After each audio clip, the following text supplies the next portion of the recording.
To this video, I'm going to show you how to set up the clock's hand.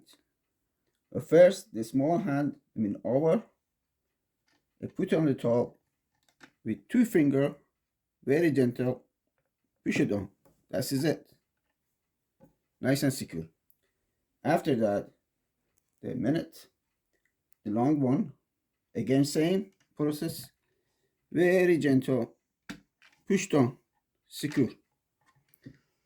Put both as 12, and the last one, seconds. There is a hole is here, and it's sitting under some shaft here. Very, very gentle. You don't need to push it hard. That's it, enough. No pushing, no anything. You go back of clock.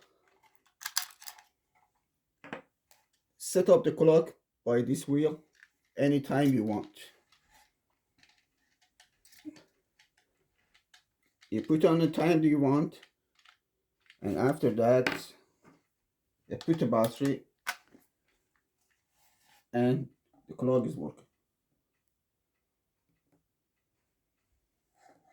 Thank you very much. You're watching my video.